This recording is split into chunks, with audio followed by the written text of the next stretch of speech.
शाइला ने कमाल को रंगे हाथों पकड़ लिया है। वो कमाल जो अब तक अपनी चालाकियों से सबको धोखा दे रहा था, बिलाखिर अपने ही बने हुए जाल में फंस चुका है। लेकिन क्या शाइला का खला का फैसला इसके लिए फायदामंद साबित होगा? यह इदरान और सीमिन का नया मंसूबा कहानी को किसी और समत ले जाएगा? आइए जानते हैं इस किस्त के तमाम अहम पेशरफ्त और ड्रामाई मोड़ के बारे में। कमाल को घर से निकालने के बाद वो ठान लेता है कि अब कभी शाइला के पास वापस नहीं जाएगा। लेकिन दूसरी तरफ शाइला के दिल में वसवसे पैदा होने लगते हैं कि इतने दिन गुजरने के बावजूद कमाल ने उसे पलटकर क्यों नहीं देखा?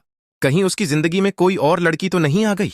शाइला इसी शक में कमाल के घर पहुंचती है, जहां कमाल की मां उसे सख्त बेइज्जत करके निकाल देती है और कहती है कि तुम मेरे बेटे को घर से निकाल चुकी हो, अब तुम्हारा हमसे कोई ताल्लुक नहीं।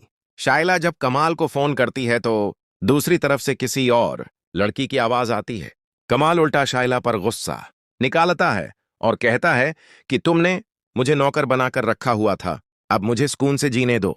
इस फोन कॉल के बाद शाइला का शक यकीन में बदल जाता है और वो कमाल की हकीकत जानने के लिए निकल पड़ती है। दूसरी जानिब कमाल एक बार फिर इश्ना को मजबूर करके गेस्ट हाउस में मिलने के लिए बुला लेता है। इश्ना अपनी इज्जत बचाने के लिए उसके सामने हाथ जोड़ती है, लेकिन कमाल अपनी हदें पार करने की कोशिश करता है।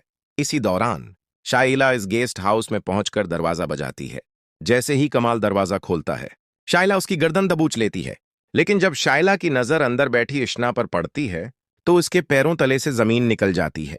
इश्ना रोते हुए शाइला को बताती है कि कमाल ने किस तरह उसका जीना हराम कर रखा है और सबूत के तौर पर चेक वगैरह दिखाती है।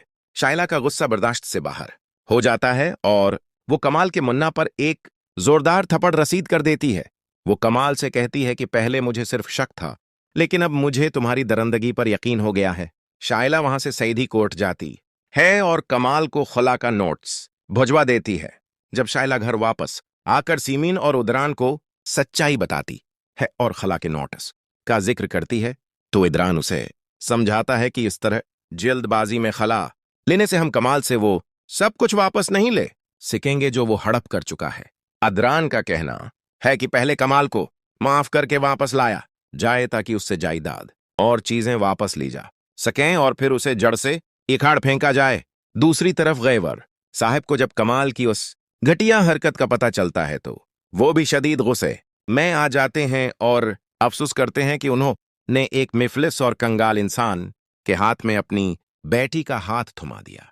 शाइला अपनी किस्मत पर कड़ते हुए सीमीन पर भी तंज करती है कि गरीब लड़कियों के नसीब अच्छे होते हैं जिन्हें उदरान जैसा शौहर मिल जाता है, और हमारे जैसी अमीर लड़कियों के हिस्से में ऐसे कंगाल ही आते हैं। नाजरीन, अब देखना यह है कि क्या शाइला इदरान के मंसूबे पर अमल करेगी या खला लेकर कमाल को हमेशा के लिए अपनी जिंदगी से निकाल देगी? अपनी राय का इजहार कमेंट सेक्शन में जरूर कीजिए। वीडियो को लाइक करें और चैनल को सब्सक्राइब करना ना भूलें। अल्लाह हाफिज।